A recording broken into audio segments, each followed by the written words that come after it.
Hannah Voss had lived on the mountain long enough to read its moods the way other people read a face.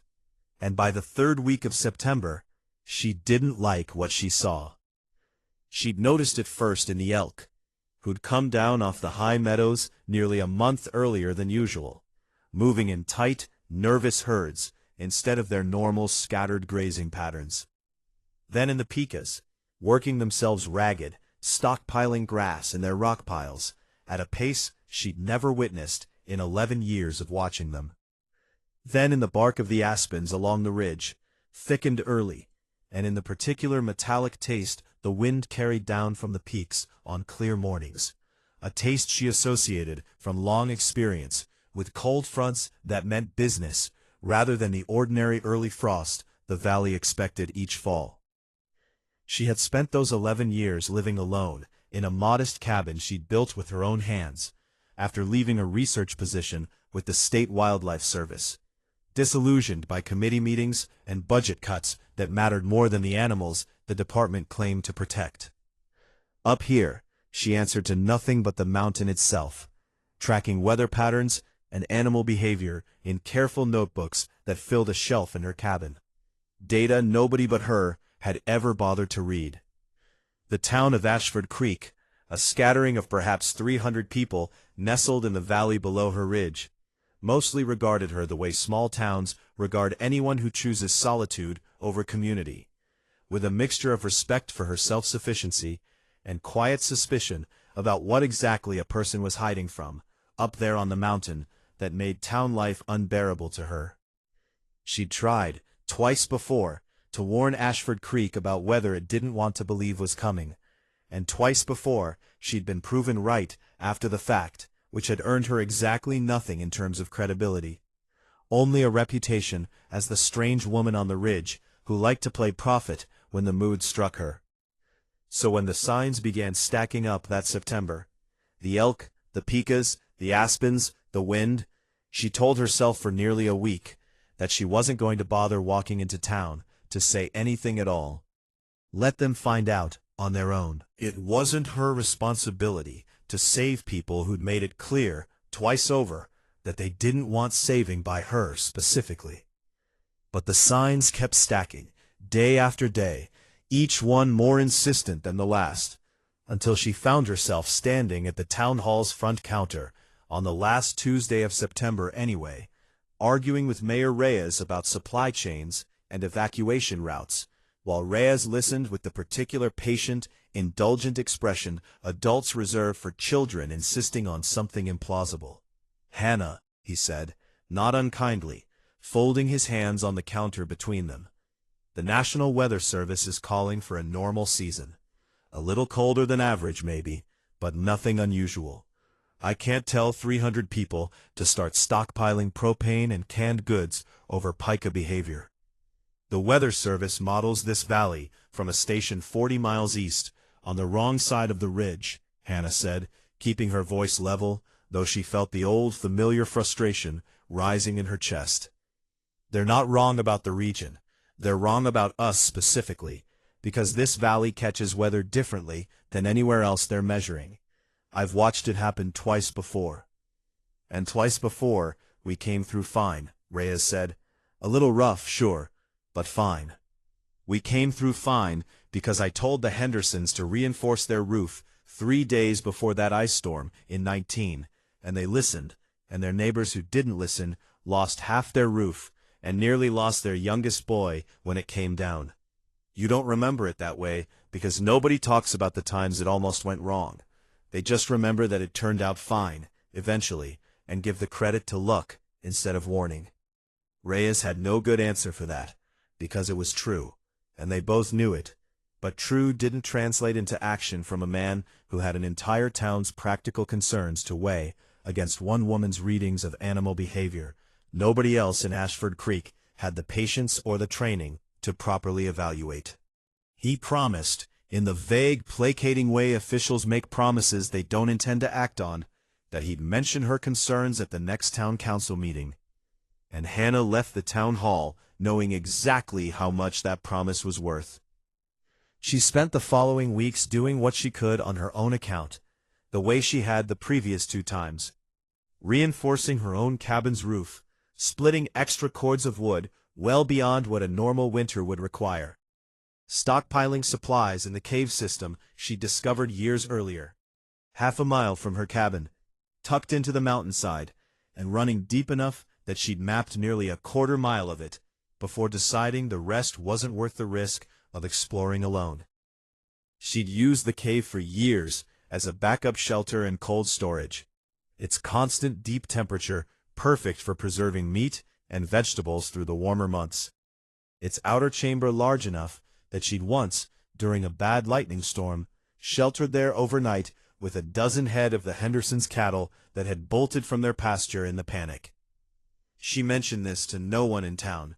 There seemed little point in offering a solution to a problem the town had already decided didn't exist. October passed unremarkably, cold but not unusually so, and by the second week of November, Hannah began to wonder, with a small, uncomfortable knot of doubt in her stomach, whether she'd finally been wrong. The elk had settled into their usual winter range. The wind off the peaks had lost some of its earlier metallic edge. She told herself that even the mountain's warnings weren't infallible, that patterns sometimes broke for reasons even 11 years of careful observation couldn't fully explain. And she allowed herself, cautiously, to relax into the ordinary rhythms of preparing for an ordinary winter. Then, on the 18th of November, the barometric pressure dropped faster than she'd ever personally recorded, faster than any reading in her 11 years of notebooks, and the sky over the peaks turned a color she'd only seen described in old accounts from settlers who'd survived storms that had gone down in local history as the worst anyone could remember.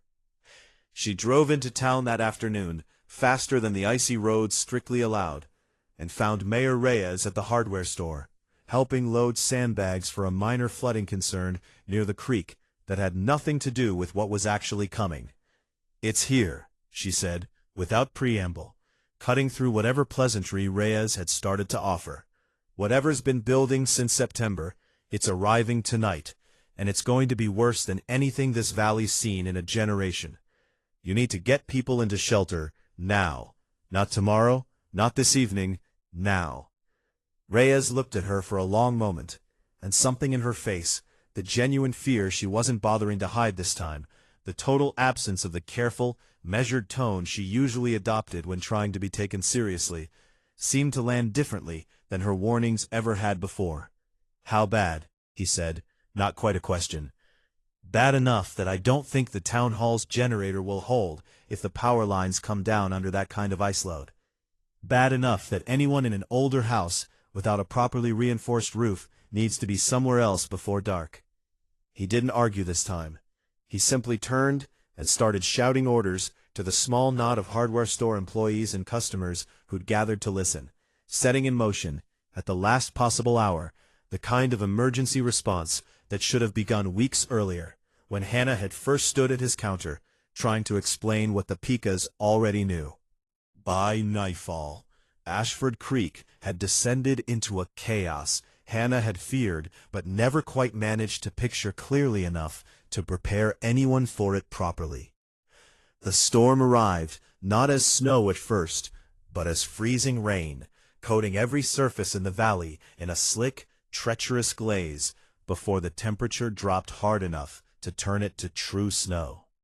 And by the time the wind picked up past what any local generator or reinforced roof could reliably withstand, half the town's power lines had already come down under the accumulated ice, plunging Ashford Creek into a darkness broken only by the occasional flare of a transformer failing somewhere across the valley. Hannah had made it back to her cabin only barely ahead of the worst of it, the roads behind her already treacherous with ice and falling branches, and she spent the first hours of the storm doing what she could from her radio, coordinating with Reyes and the volunteer fire department as reports came in. A family trapped when a tree came down across their only road out, an elderly couple whose propane heater had failed in the falling temperatures, 3 teenagers who'd gone out on snowmobiles before the worst of it hit and hadn't been heard from since. The town hall, as she'd feared, lost its generator entirely by midnight, the backup fuel line frozen solid, and Reyes's voice on the radio grew steadily more strained as it became clear that the shelter he'd organized in the hours before dark was no longer capable of protecting the nearly 200 people who'd gathered there against a storm that showed no signs of weakening before dawn. It was Reyes himself, at nearly 2 a.m, who finally asked the question Hannah had been dreading and half expecting in equal measure. "That cave you told the county about, back when you mapped it," he said, his voice crackling with static and exhaustion over the radio. "How far is it from town? And is it big enough?" Hannah closed her eyes, doing the math she'd already half completed in her head hours earlier, weighing the risk of moving 200 frightened, cold people through an active blizzard against the near certainty that the town hall wouldn't hold through the night without heat. "Half-mile up from my cabin, maybe 2.5 miles from the town hall by the old logging road. The outer chamber's big enough. I've had a dozen head of cattle in there before, plus myself, and there was room to spare. But Robert, that road's not going to be passable in a truck in this. People will have to walk the last stretch, and in this wind, that's its own kind of danger." "The town hall's not going to be passable to survive in either," Reyes said. "Not past another few hours. We're already down to 2 working space heaters and a building full of people who came here in coats, meant for an evening out, not a night in a blizzard." They both understood, in the silence that followed, that there wasn't really a choice being weighed here, only the mechanics of executing the only option left available to them. What followed was, by any measure, the longest and hardest night of Hannah Voss's life, though she would later struggle to remember most of the specific details clearly. The whole stretch of hours compressing in memory into a blur of cold and effort, and the particular focused clarity that comes from having no room left for anything but the immediate task in front of you. She led the first group herself, roughly 40 people bundled in whatever coats and blankets the town hall had managed to gather. Moving slowly along the logging road, with flashlights and headlamps cutting weak, wavering paths through snow that fell so thick it swallowed the beams within a few feet. The wind cut sideways across the exposed stretches of the road, and more than once she had to stop the group entirely, gathering everyone into a tight huddle against a rock outcropping until a particularly vicious gust passed. Aware the whole time of how quickly hypothermia could set in among people who'd never trained for conditions like this, people whose only real preparation had been Reyes's last-minute scramble hours earlier. The Hendersons, whose roof she'd once saved from an ice storm through a warning nobody else had heeded, walked near the front of that first group. And it was old Mr. Henderson, 73 years old, and moving slower than the pace the storm demanded, who finally faltered on the worst stretch of exposed ridge, his legs simply refusing to carry him further against the wind. Hannah half carried him the last quarter-mile herself, his arms slung over her shoulders, her own strength drawn from someplace past exhaustion, someplace she hadn't known she possessed until the moment it became the only thing standing between an old man and freezing to death on a logging road 2.5 miles from the shelter that was supposed to have kept him safe in the first place. They reached the cave entrance a little past 4 a.m, the outer chamber already glowing faintly from the lanterns and battery-powered lights the earlier scouting party had set up, and Hannah watched 40 exhausted, terrified people stumble into a space carved from the mountain's own bones, out of the wind at last, and felt something in her chest loosen for the first time in hours. But 40 was only the first group. There were still 160 more people at the town hall, and the storm, if anything, was worsening rather than breaking, and somewhere out in that white howling darkness were still the 3 teenagers on snowmobiles nobody had heard from since before midnight. It was on the second trip back down toward the town hall, exhaustion pulling at every muscle in her body, that Hannah first encountered the man who would end up, by the time the storm finally broke 3 days later, changing the entire shape of how the rest of her life unfolded. She found him half buried in a snowdrift along the logging road, his snowmobile overturned and half swallowed by drifting snow a dozen yards further on. And for one terrible moment, illuminated only by the wavering beam of her headlamp, she thought she'd found one of the missing teenagers already lost to the storm. He wasn't a teenager. He was a man perhaps her own age, dressed for a day's hunting rather than a night in a blizzard.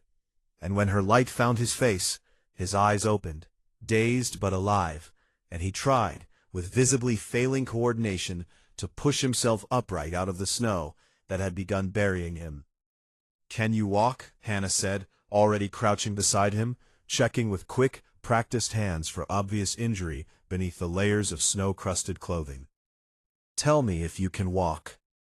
"I think so," he managed, his voice rough with cold, words slurring slightly at the edges, in a way that told her hypothermia had already taken hold deeper than she liked.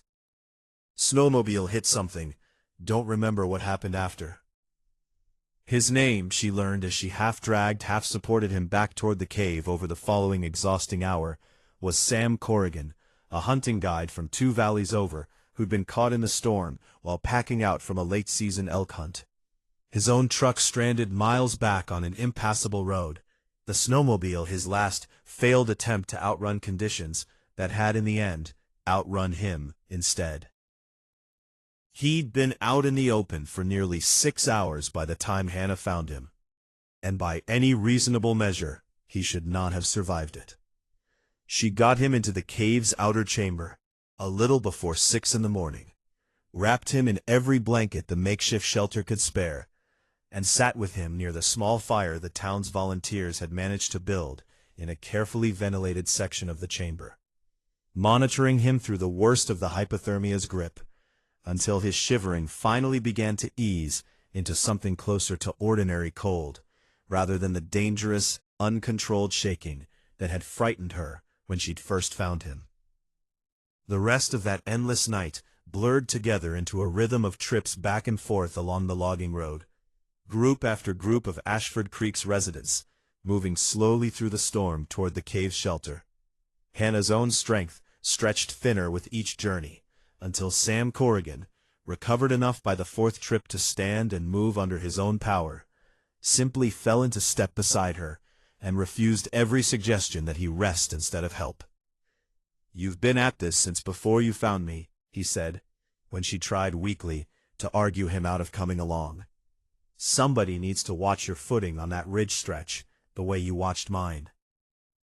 They brought in the last group, and finally, near dawn, word came crackling over a battery radio that the 3 missing teenagers had been found, sheltering, as it turned out, in an old hunting shack they'd stumbled onto after their snowmobiles ran out of fuel, cold and frightened, but entirely unharmed. By the time the sun rose, gray and weak behind still falling snow, all 203 residents of Ashford Creek who had been counted present in town when the storm hit were accounted for and gathered safely inside the cave that Hannah Voss had mapped, alone, years earlier, for reasons she'd never fully articulated, even to herself, and had maintained ever since as a quiet, private backup against exactly the kind of disaster nobody else had believed her capable of predicting.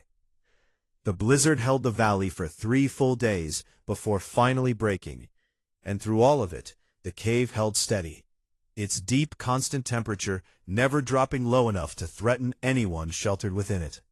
Its outer chamber large enough, just barely, to hold the entire town in a crowded but survivable arrangement of blankets and shared body heat, and the particular, unlikely camaraderie that forms among people who've survived something together that none of them expected to survive alone. Mayor Reyes, exhausted and humbled in equal measure, found Hannah on the 2nd day and simply said, without any of his usual careful diplomatic hedging, "You were right.